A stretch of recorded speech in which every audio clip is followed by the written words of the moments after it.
አራወጅኩት እስኪ ለኔ የብርሃን ዓመቴ ነው። ዘር በጨለማ ቁጭ ብለሽ አራት በአራት ቁጭ ብለሽ ያለቀሰሽ እንባ የሚረሳበት ብቻ ሆነሽ ውስጥሽ የተቃጠለበት ጮጋራ የታመመበት ዘመን የሚያልፍበት እግዚአብሔር አድርጎልኛል። ኑ ምስጋና አለ ቤት ላይ የአንዳንድ ሰው ጠላት በምስጋና ይበቀላል። የአንዳንድ ሰው ጠላት በምስጋና ሰፈሩን ለቆ ይሄዳል። የአንዳንድ ሰው ጠላት በምስጋና ጤናቸው ለቆ ይሄዳል። እልልታ ያላችሁ ለእግዚአብሔር እልልታ ስጡኝ በእናታችሁ።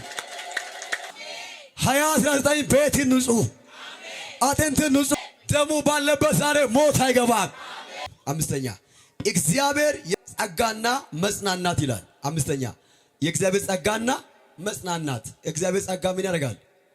እስኪ ያጽናናል። በስኪ ልቡን የሚያጽናናው የእግዚአብሔር ጸጋ ብቻ ነው። አራ ገንዘብ ልብ ያጽናናው፣ የሰው ዕውቀት ልብን ያጽናናው፣ የሰው ተስፋ ቀሪ ነው።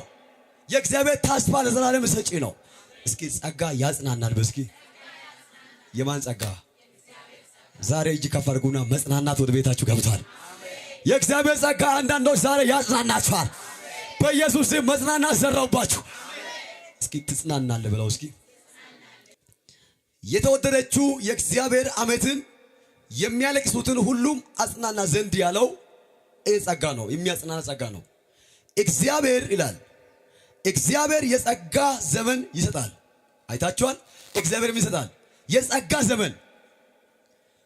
እስራኤል አይታችሁ ከሆነ 40 ምናምን ዓመት በተራራ የኖሩበት ጸጋ ዘመን መጣ።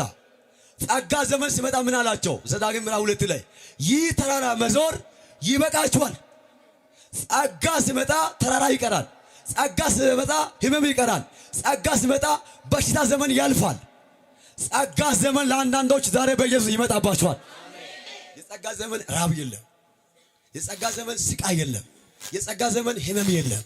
ተንኮለኛው አመፀኛው እያየ አይኑ እንዲፈጦ እያየ እስር ቤት ለቀሽታለ። ጸጋ ዘመን ያዕቆብ በሰይፍ ሲታረድ ጴጥሮስ ደግሞ ወይን ቤት ጥሎ ይወጣል። አንዱ ሲቀጣ አንዱ ያመልጣል። ጸጋው ዋናው ዓላማ ሰው ማስመለጥ ነው።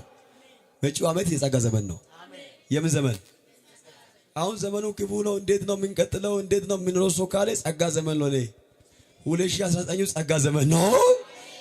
19 ያወራ ነው። እኔ ሳምሌ ውስጥ ሆኜ 19 ለምን አወራለሁ ካልክ እንሻገራለን። እስኪ ሁሉ ሰው ለኔ ጸጋ ዘመን ደርሷል። በስኪ በኢየሱስ ስም ላመነ ሰው አሁን ጸንቷል። እጅ ከፈርጉና ለኔ ጸጋ ዘመኔ ነው። በስ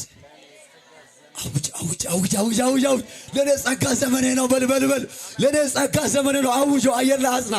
2019 ለኔ ጸጋ ዘመኔ ነው። የባልጠግነት ዘመኔ ነው። የከፍታ ዘመኔ ነው። የሰላም ዘመኔ ነው። የመሄድ ዘመኔ ነው። ነገሬ አይበላሽም።